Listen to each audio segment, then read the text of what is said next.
Bismillahirrahmanirrahim. Assalamualaikum warahmatullahi wabarakatuh. Alhamdulillah. Alhamdulillahi rabbil alamin. Walahul hamdu bil akhirah wa huwal hakimul khabir. Alladzi ja'ala al-qalama lil kitabah wal kitaba lil qira'ah wal qira'atu lil ibadah wal ibadah lillahi ta'ala. Tsumma shalatu wassalamu ala Rasulillah wa ala alihi wa ashabihi wa man sanna bi sunnatihi ila yaumiddin. Amma ba'd.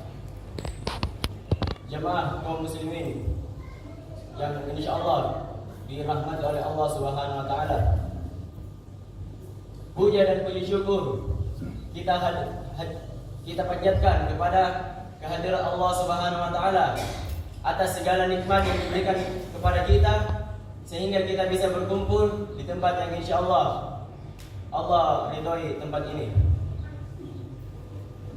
Ketika laut bergemuruh, ombak menggunung, serta angin bertiup kencang, maka penumpang kapal akan menyeru hanya kepadanya, yaitu Ya Allah. Ketika semua jalan tak mampu menyelesaikan, setiap jalan terasa sempit, serta semua cara tak mampu menyelesaikan, orang yang tahu akan jalan kembali yang benar, mereka pasti hanya berkata, Ya Allah. Dialah Allah, pemilik segala kemuliaan, kekuatan, serta keperkasaan. Allah, nama yang paling bagus, susunan huruf yang paling indah, ungkapan yang paling tulus. Miliknya lah segala pertolongan, kekuatan, kasih sayang, perhatian, serta hikmah. Lebih dari 1445 tahun yang lalu, ketika dunia ini dipenuhi oleh kebodohan, kejahilan, kegelapan serta kekufuran, dari balik pegunungan Baqqa, Mekkah Al-Mukarramah, terbitlah cahaya yang menyinari seluruh penjuru dunia, yaitu selatan, utara, timur dan barat, yang menyinari seluruh penjuru dunia. Hanya dalam masa yang singkat, baginda Rasulullah SAW membawa agama ini, membawa umat manusia kepada peradaban yang paling maju yang tidak ada bandingannya pada seluruh umat manusia. Hadirin yang sama-sama mencari ridha Allah Azza wa Jalla. Ada satu hadis yang diriwayatkan oleh Abdullah bin Umar radhiyallahu anhu. Ia berkata, "Bunyal Islamu ala khamsin." Islam ini dibangun atas 5 perkara. Apa saja perkara itu? Syahadat an la ilaha illallah wa anna Muhammadar Rasulullah. Persaksian bahwa tiada Tuhan selain Allah dan Nabi Muhammad adalah utusan Allah. Wa iqamis shalah, dan mendirikan salat. Wa ita'iz zakat, menunaikan zakat. Wa hajjil baita, melaksanakan haji. Wa shaum Ramadan, dan berpuasa pada bulan Ramadan. Kelima hal yang saya sebutkan di atas ini adalah asas-asas agama yang paling besar, yang terpenting dalam agama ini. Oleh sebab itu, sebagai seorang muslim, pentinglah bagi kita untuk memperhatikan semua hal di atas ini. Apalagi yang paling penting setelah iman adalah salat. Dalam hadis lain yang redaksinya sama dengan hadis di atas, bahwasanya Abdullah bin Mas'ud radhiyallahu anhu ia bertanya kepada Rasulullah, Ya Rasulullah, wahai Rasulullah, ayyu a'malin afdal? Tunjukkanlah kepadaku amal yang paling baik. Qala, Rasulullah menjawab, as-salatu ala waqtiha, salat pada waktunya. Qultu tsumma ayyu? Kemudian aku berkata, kemudian apa? Qala, beliau menjawab, birrul walidain, berbuat baik kepada kedua orang tua. Qultu tsumma ayyu? Kemudian aku berkata, kemudian apa? Qala, beliau menjawab, al-jihad fi sabilillah, jihad di jalan Allah Subhanahu wa taala. Para ulama telah sepakat bahwa hadis di atas ini adalah dalil yang menunjukkan bahwa salat itu penting dalam agama kita ini. Salat juga adalah patokan dari seluruh amalan yang kita kerjakan, yang apabila baik salat kita, maka insya Allah baik seluruh pula amalan kita. Begitupun sebaliknya, apabila salat kita kurang baik, maka amalan yang lain kita pun akan kurang baik juga. Selain dari itu, salat adalah amalan yang dihisab pertama kali pada hari kiamat. Berdasarkan dalam hadis Rasulullah SAW bersabda, "Awwalu ma yuhasabu bihil 'abdu," yang pertama kali akan dihisab oleh hambaku pada hari kiamat, yaumul qiyamah, pada hari kiamat. Apa itu? As-shalah, salat. Fa in saluhat saluha sa'iru 'amalihi. Maka apabila baik salatnya, maka baik seluruh amalannya. Wa in fasadat fasada sa'iru 'amalihi. Dan apabila jelek salatnya atau kurang baik, maka jelek pula seluruh amalan yang lain. Hadis riwayat Tabarani. Jamaah salat subuh yang insyaallah diridhai oleh Allah Subhanahu wa taala. Ada begitu banyak nikmat serta balasan bagi yang senantiasa melaksanakan salat. Mengapa saya katakan hal demikian?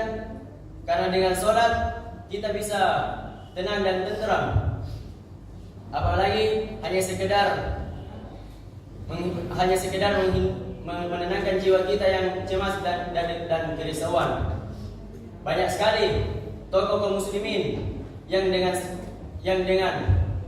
apabila telah dipenuhi oleh banyak permasalahan hidup, sehingga mereka tidak susah untuk menyelesaikannya, mereka datang ke masjid dengan melaksanakan dengan sabar dan salat.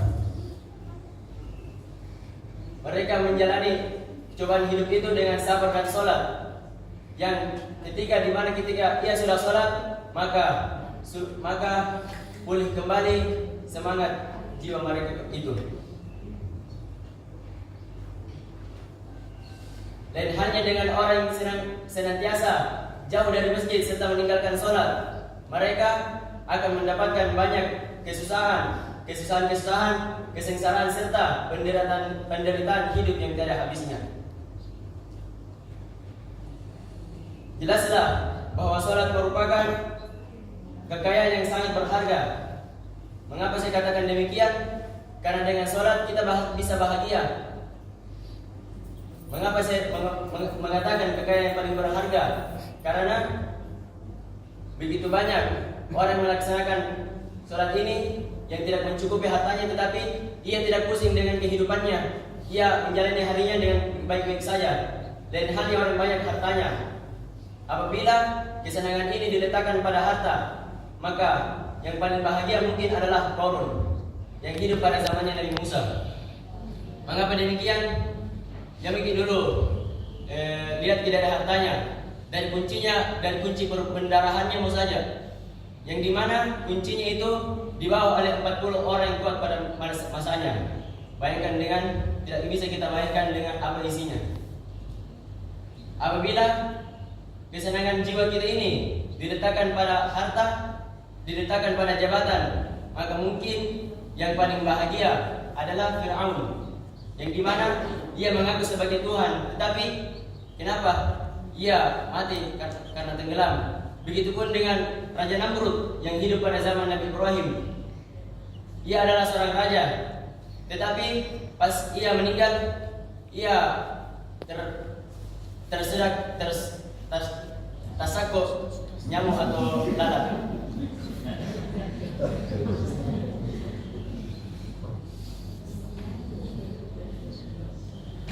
Allah juga menjamin bagi siapa saja yang menjaga salatnya pada tepat waktu. Rasulullah SAW menjelaskan dalam hadis qudsi, "Sungguh telah diwajibkan atas hambaku salat 5 waktu, yang dimana apabila hambaku ini menjaganya dan tepat waktu, maka aku berikan jaminannya, yaitu surga.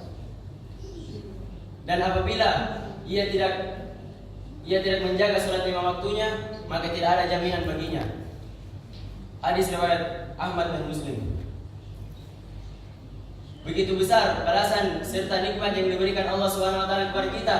Dengan menjaga salat 5 waktu saja, kita diberikan surga yang apabila sebanyak apapun wanita itu tidak akan bisa membeli surga. Tetapi bagaimana kita bisa itu masuk surga? Dengan menjalankan sholat. Tidak ada sedikit pun uang dikeluarkan dalam sholat ini. Tidak ada dipungut biaya.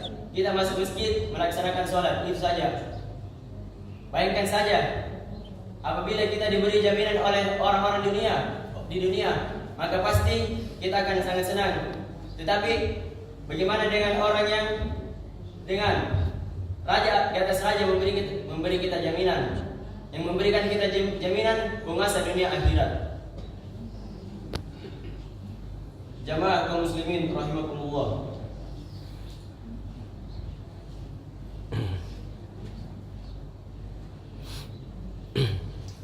Tetapi begitu miris pada zaman kita sekarang ini, karena banyak orang yang mengaku sebagai umat baginda Rasulullah SAW, serta mengaku sebagai pengikut setianya, serta yang membela agama ini yang paling terdepan. Tetapi mereka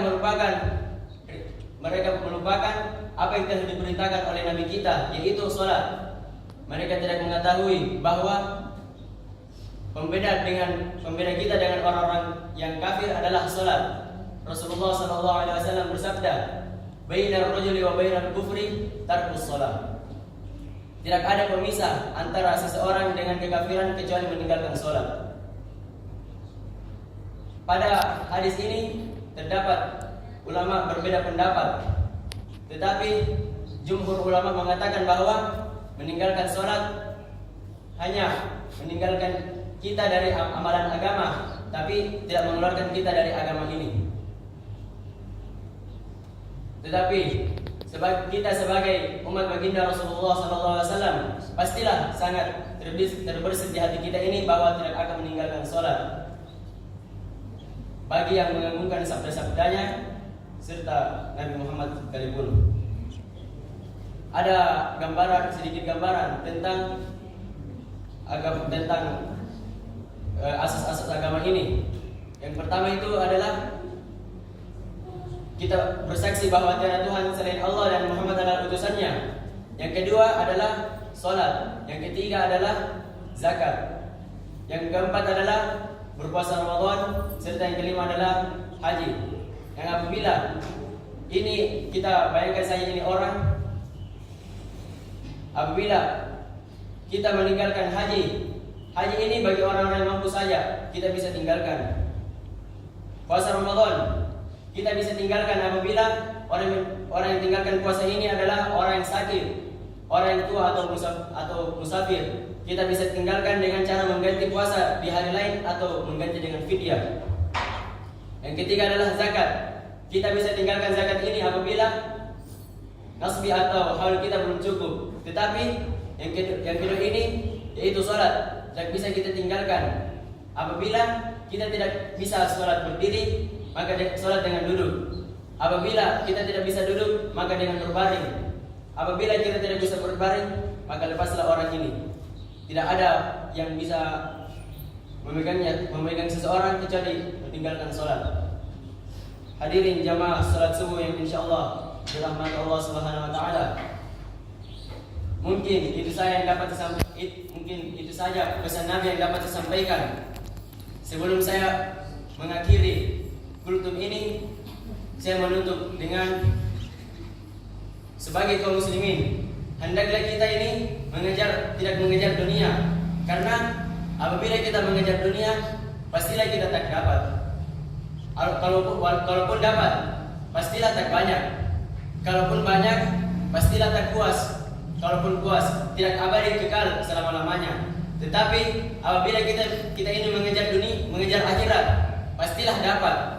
Sudahlah dapat, pastilah banyak. Sudahlah banyak, pastilah puas. Sudahlah puas, abadi kekal selama-lamanya. Mungkin itu saja yang dapat disampaikan. Kurang lebihnya mohon dimaafkan. Asallahu an yanfa'na bima sami'na wa yazidana ilman nafi'an.